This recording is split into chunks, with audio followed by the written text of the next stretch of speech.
The drive back home was silent, but not the kind of silence that offered peace. It was heavy, oppressive, each second stretching into eternity.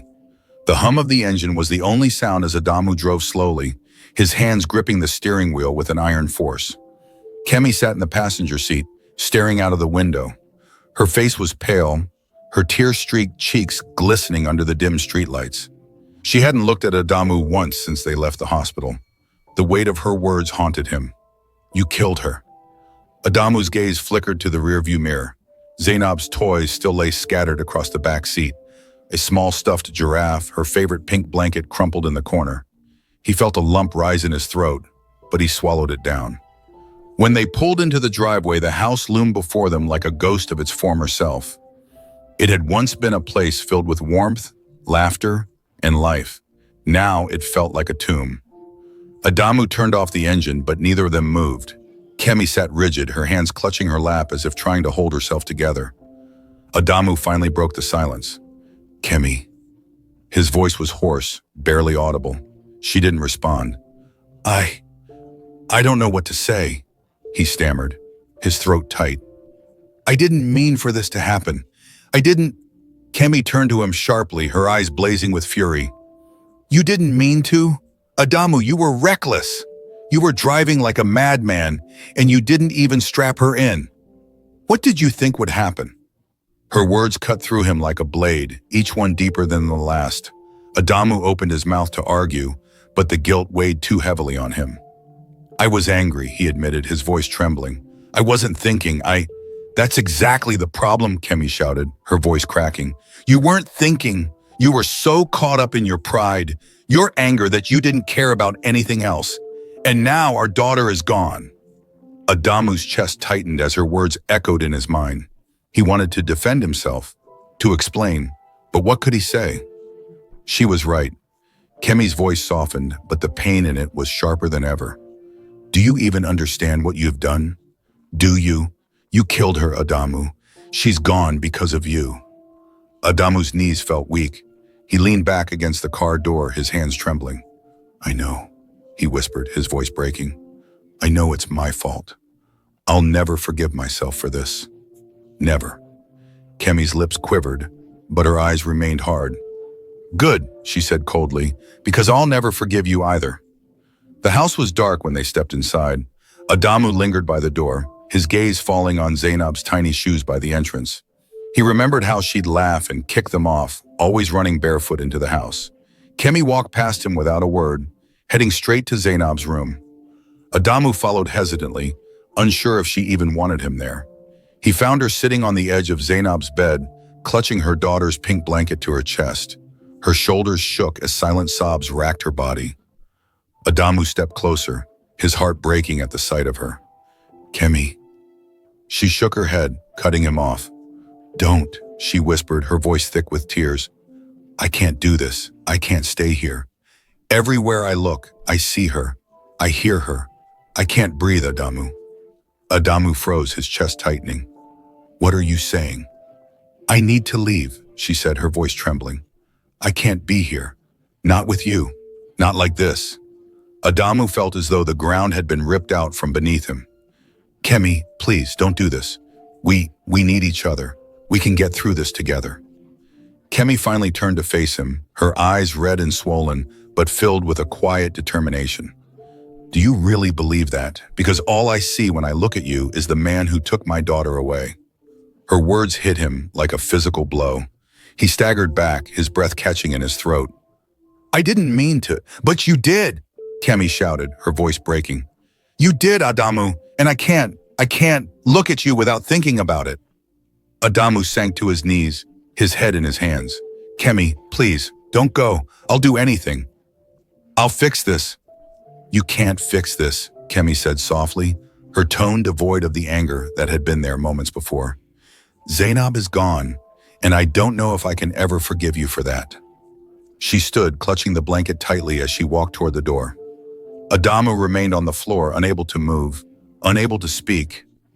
"When I'm ready," Kemi said, pausing at the door, "I'll come back for my things." The sound of the door closing behind her was deafening. Adamu was left alone in the silence. surrounded by the echoes of what he had lost. Adamu's descent into guilt and isolation. Kemi looked at him, her eyes hollow. "She's not fine, Adamu. She's..." Her voice broke, the word she refused to say hanging heavy in the air. "No," Adamu barked, yanking open the car door. "She's breathing. She's fine. Get in the car, Kemi." His voice cracked as he spoke, the desperation in his tone betraying his denial. Kemi hesitated, clutching Zainab tighter before finally sliding into the back seat. Adamu climbed into the driver's seat, his vision blurred by tears. The car roared to life, the engine sputtering like it, too, was on the brink of collapse. As they sped toward the hospital, Adamu's knuckles turned white on the steering wheel. The road was a blur of darkness and harsh streetlights. His thoughts raced, each one more unbearable than the last. I should have buckled her in. I shouldn't have sped up. I should have listened to Kemi. This is my fault. "She's going to be okay," Adamu muttered under his breath, a mantra to keep himself from falling apart. The hospital's fluorescent lights glared harshly as Adamu screeched to a stop in the emergency lane. Nurses and orderlies rushed toward them as soon as Kemi stumbled out of the car, clutching Zainab's lifeless body. "Help her! Please!" Kemi screamed, her voice shattering the quiet night. A nurse gently pried Zainab from Kemi's arms and placed her onto a gurney. Adamu stood frozen, his feet rooted to the ground as he watched them wheel his daughter away. "Sir, you need to step back," a nurse said firmly, guiding him toward the waiting area. "I need to be with her," Adamu protested, his voice cracking. "You need to let the doctors work," she replied, her tone leaving no room for argument. Kemi collapsed into a chair, her head buried in her hands. Adamu stood nearby, his hands trembling at his sides. He wanted to comfort her, to hold her, but the look on her face stopped him. It wasn't just grief, it was blame. Minutes dragged on like hours. Every time a doctor passed by, Adamu's heart leapt, only to sink again when they didn't stop. Kemi sat motionless, her tears falling silently now. Finally, a doctor approached, his face grim. Adamu's stomach dropped. "We did everything we could," the doctor began, his voice heavy with sympathy. "No," Kemi whispered, shaking her head as if denying his words would change reality. "But her injuries were too severe," the doctor continued. "I'm so sorry." Kemi's scream echoed through the waiting room, raw and guttural. She collapsed to the floor, her body trembling with uncontrollable sobs. Adamu stood frozen, unable to move, unable to process what he had just heard. The doctor stepped away, giving them space. Kemi turned to Adamu, her tear-streaked face contorted with rage. "This is your fault," she spat, her voice trembling with fury. "You killed her!" Adamu flinched as though she had slapped him. "Kemi, Don't," she cut him off, her voice icy. "Don't you dare say it was an accident. You didn't buckle her in. You were speeding. You let your anger control you, and now our daughter is dead." Adamu opened his mouth, but no words came. She was right. Every word she said was true. Adamu gripped the steering wheel tighter than ever, the veins on his hands bulging as though they might burst. He was driving too fast. He knew it, but he didn't care. Beside him, Kemi's voice rose, cutting into his thoughts like shards of glass, while little Zainab's giggles floated from the back seat, blissfully unaware of the storm brewing in the front. She wasn't strapped in. They both noticed, but didn't fix it. Not yet. They were too busy tearing into each other. In a single moment, everything shattered. And when the dust settled, Adamu would realize that he, in his blind rage, had done the unthinkable. He had killed his daughter. "Why do you always have to be so impossible?" Kemi's voice was sharp, like the edge of a blade. Adamu clenched his jaw, his eyes fixed on the road ahead. The faint street lights stretched shadows over the car's interior, flickering like a warning. "I'm not doing this right now, Kemi," he muttered, the words clipped, almost bitten off. "You're never doing it, Adamu. That's the problem. Do you think it's okay to keep shutting me out?"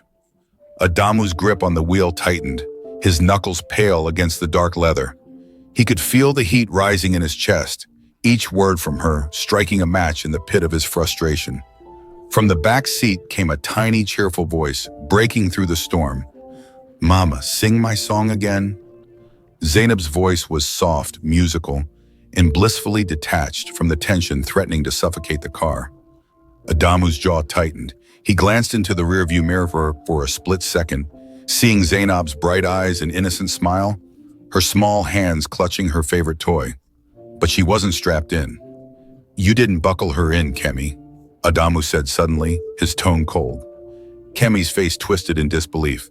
"Are you serious right now? You're the one who put her in the car. You're just looking for someone to blame."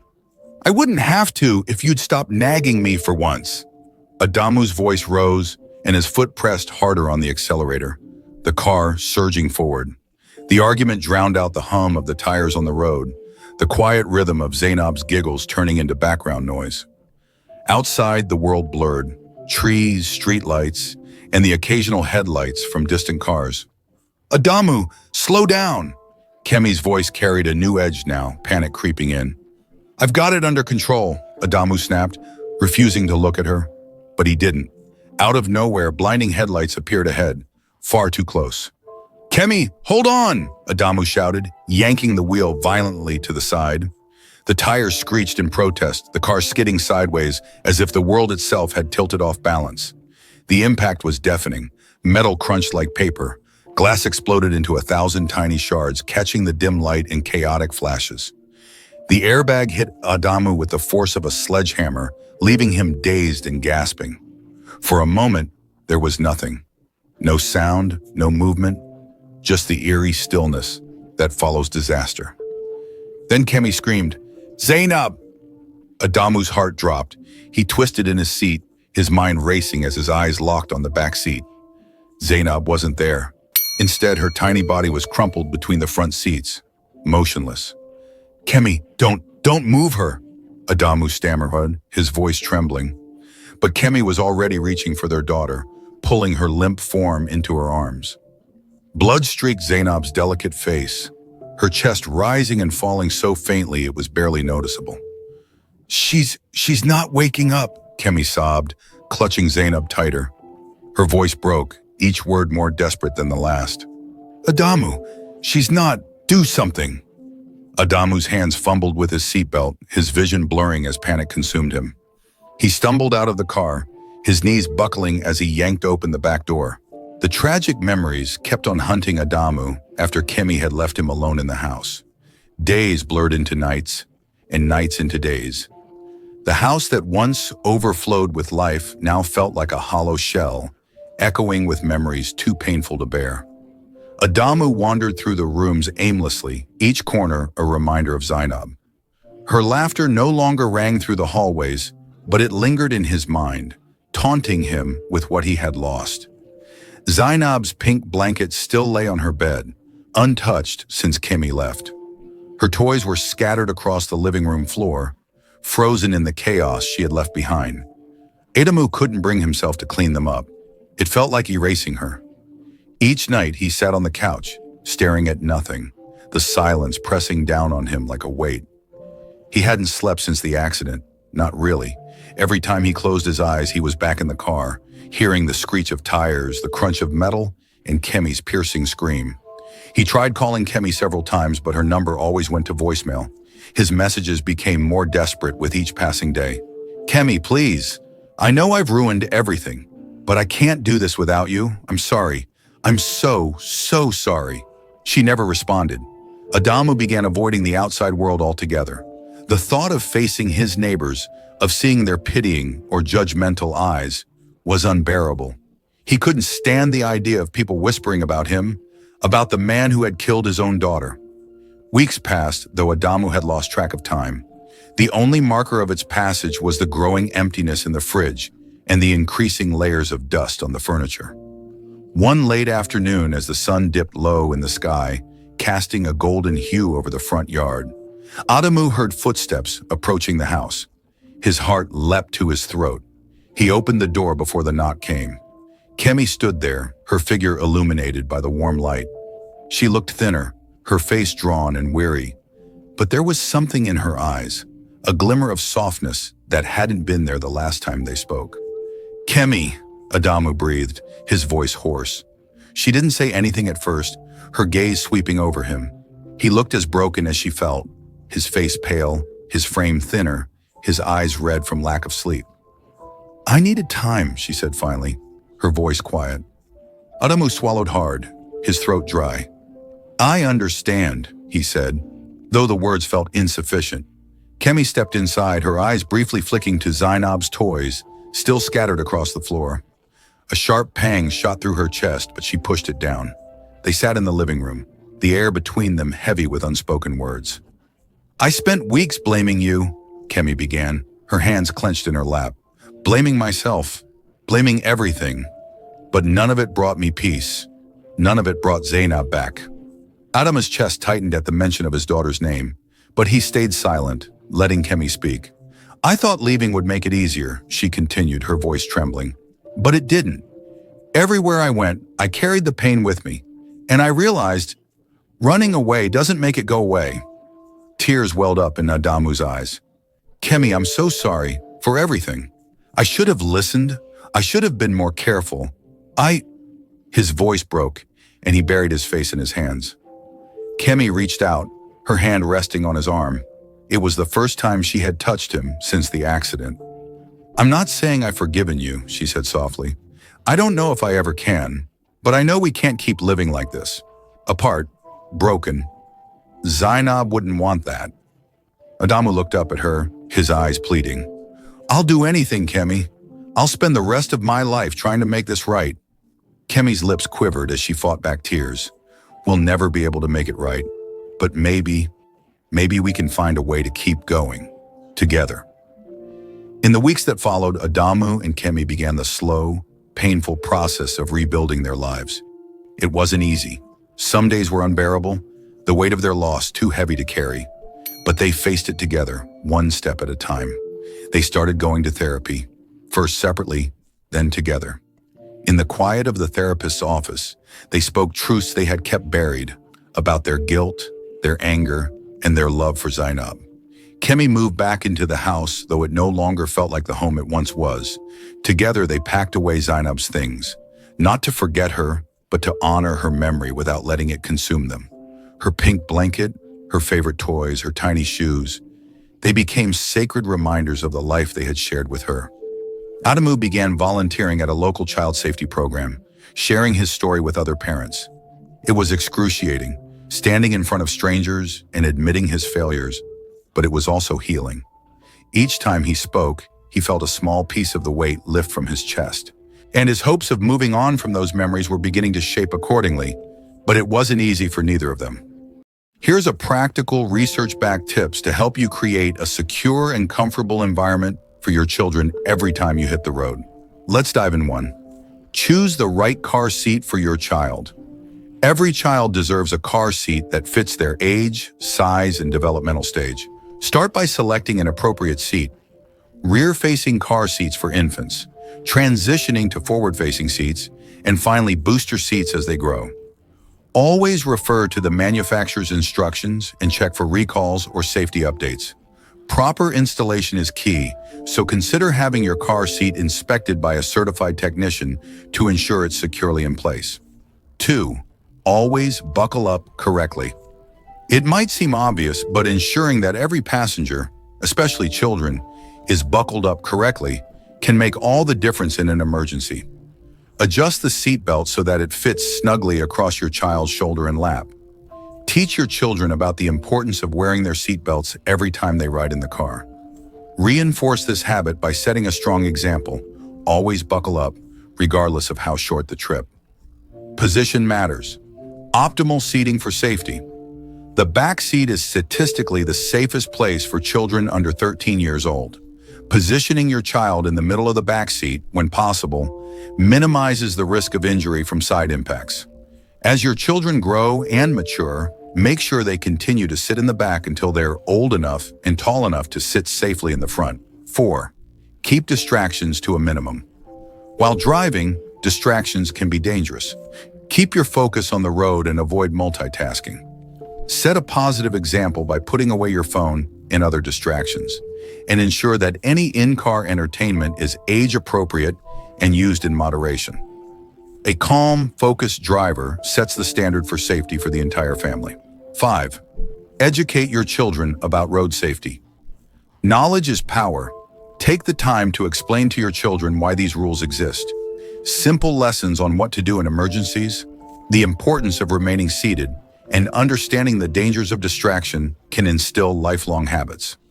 Consider incorporating fun activities or role-playing scenarios to make these lessons engaging and memorable. 6.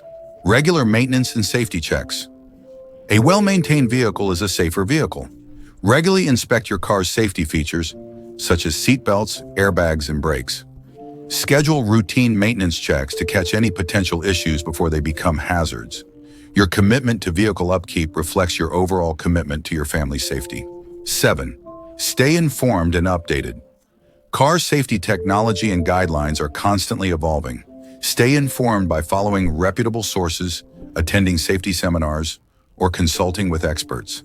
By keeping up to date with the latest safety recommendations, you can make proactive choices that protect your children on every journey. In conclusion, make safety a priority every time you drive.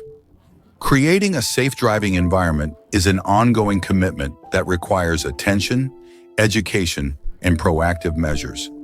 By investing in the right car seats, ensuring correct usage of seat belts, minimizing distractions, and maintaining your vehicle, you're not just following guidelines, you're setting a standard for responsible parenting.